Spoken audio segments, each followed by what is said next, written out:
नमस्कार दोस्तों, आपका सुमित क्विज में स्वागत है। चलिए आज हम बात करते हैं रशिया यूक्रेन के बारे में।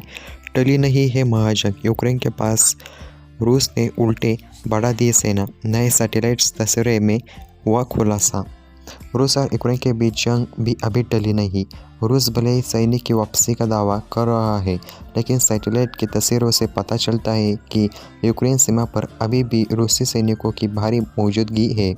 इसी बीच अमेरिका रक्षा सचिव एंटनी ब्लिंकेन का कहना है कि रूस और यूक्रेन के बारे में कभी भी जंग हो सकती है।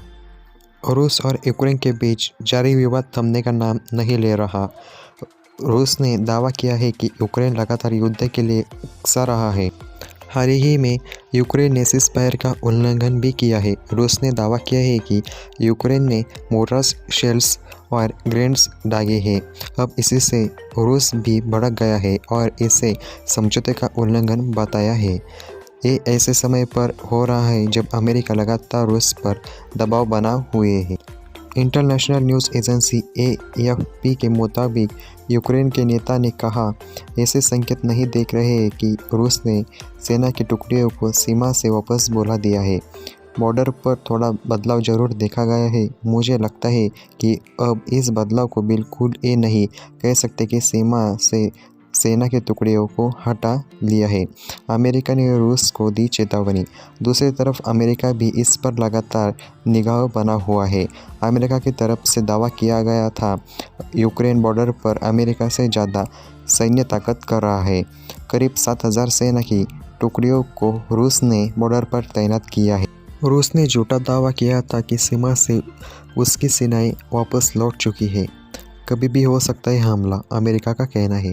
व्हाइट हाउस की प्रेस कॉन्फ्रेंस सचिव जेन साकी ने आशंका जताई है कि हमला किसी भी समय हो सकता है। साकी ने प्रेस कॉन्फ्रेंस में कहा है, हमारा मानना है कि हमला कभी भी हो सकता है और रूस कोई फर्जी बहाना बनाकर हमला कर सकता है। हम इसके बारे में बात कर चुके हैं। हमने ऐसी चीज़ें अतीत में देखी है। आपने जिन खबरों का हवाला दिया है, यह उस तक की सीमित तक नहीं है। डोनबास में उकसावे के दावे, मीडिया में झूठी खबरों प्रसारित करने जैसी खबरें आ रही है।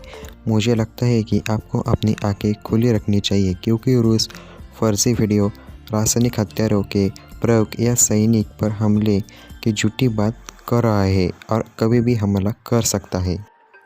अमेरिका को अभी भी रूस पर भरोसा नहीं।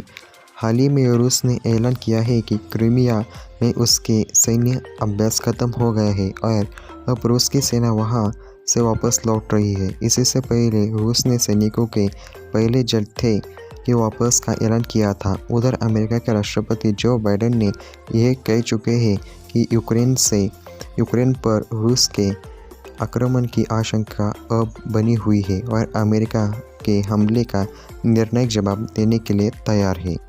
अमेरिका के रक्षा मंत्री लॉर्ड और अन्य देशों के रक्षा मंत्रियों की इस बैठक में इस साल के अंत से संभवतः दक्षिण पूर्वी यूरोप में सैनिकों की लंबे समय के लिए तैनाती करने की स्थिति पैदा होने पर क्या योजना होगी और उसे कैसे लागू किया जाएगा, इस पर चर्चा हुई है। उल्लेखनीय है कि अमेरिका ने अपने 5,000 सैनिक को पोलैंड और रोमानिया में तैनाती शुरू की है। ब्रिटेन भी सैनिकों की संख्या में सैनिकों और पोलैंड भेज रहा है। एवं अतिरिक्त युद्धपोत और विमानों की पेशकश कर रहा है। दोस्तों, यह वीडियो आपको कैसे लगी हमें कमेंट बॉक्स में बताएं और इस वीडियो को लाइक, शेयर और सब्सक्राइब जरूर करें। और आपके कुछ सवाल होंगे तो हमें कमेंट बॉक्स में पूछ सकते हैं, उसके हम जवाब तलाशने की कोशिश ज़रूर करेंगे।